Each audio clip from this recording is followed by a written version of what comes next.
Alasan RUU Kesehatan dibuat, Menkes, karena saat pandemi, tak ada satupun negara di dunia siap. Kompas.com, tanggal 4 Juli tahun 2023. RUU ini dibikin karena memang pengalaman pada saat pandemi tidak ada satupun negara di dunia ini yang siap.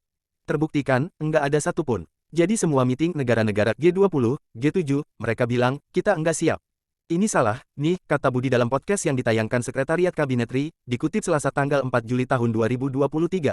Budi menuturkan, ketidaksiapan ini jangan sampai berlarut-larut. Sama halnya seperti krisis ekonomi tahun 1998 dan tahun 2008, ada banyak perubahan yang dilakukan setiap negara dan Indonesia. Kemudian setelah melihat UU Kesehatan existing, Budi merasa produk hukum itu sudah jauh tertinggal.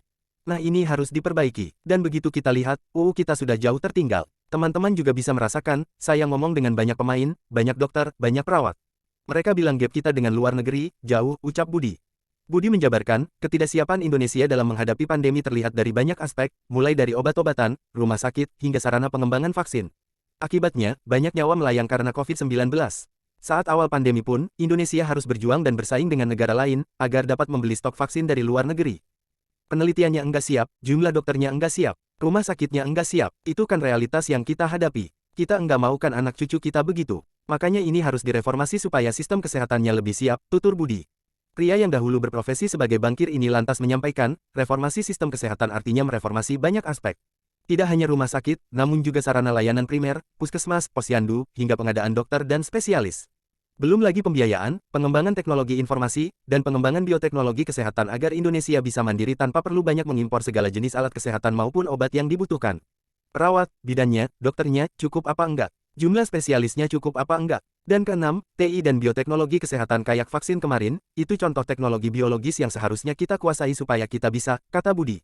Adapun sejauh ini, RUU Kesehatan masih menuai pro dan kontra.